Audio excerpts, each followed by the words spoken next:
El supuesto asesino de una joven de 21 años encontrada muerta en el barrio neoyorquino de Brooklyn en 1992 ha sido detenido tras una prueba de ADN realizada a unas muestras extraídas de la boca de la víctima y que no habían sido analizados.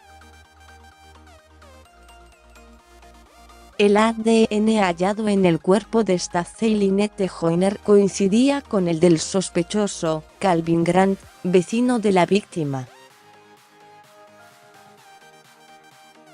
Su ADN se encontraba archivado en el banco de datos del estado debido a una condena por robo en el año 2000, según fuentes de la Fiscalía de Brooklyn citadas por los periódicos New York Post y El Diario.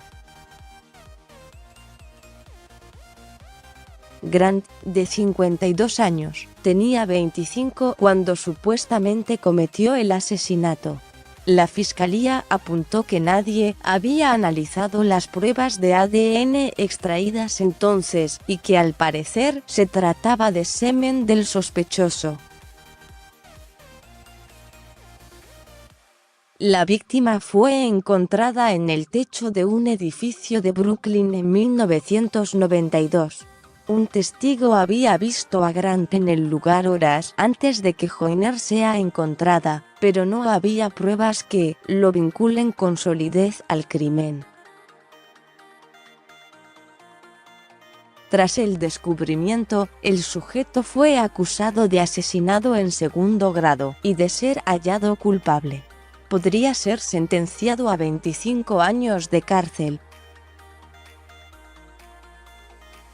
El fiscal Eric González aseguró que la revisión de las evidencias en este caso sin resolver y las nuevas pruebas de ADN han permitido imputar a este acusado de un crimen horrible y ahora esperamos que responda por ello. El fiscal dirige una unidad de casos sin resolver para asegurar que todas las víctimas de asesinato de Brooklyn obtienen justicia, no importa el tiempo que lleve, dijo citado por el New York Post.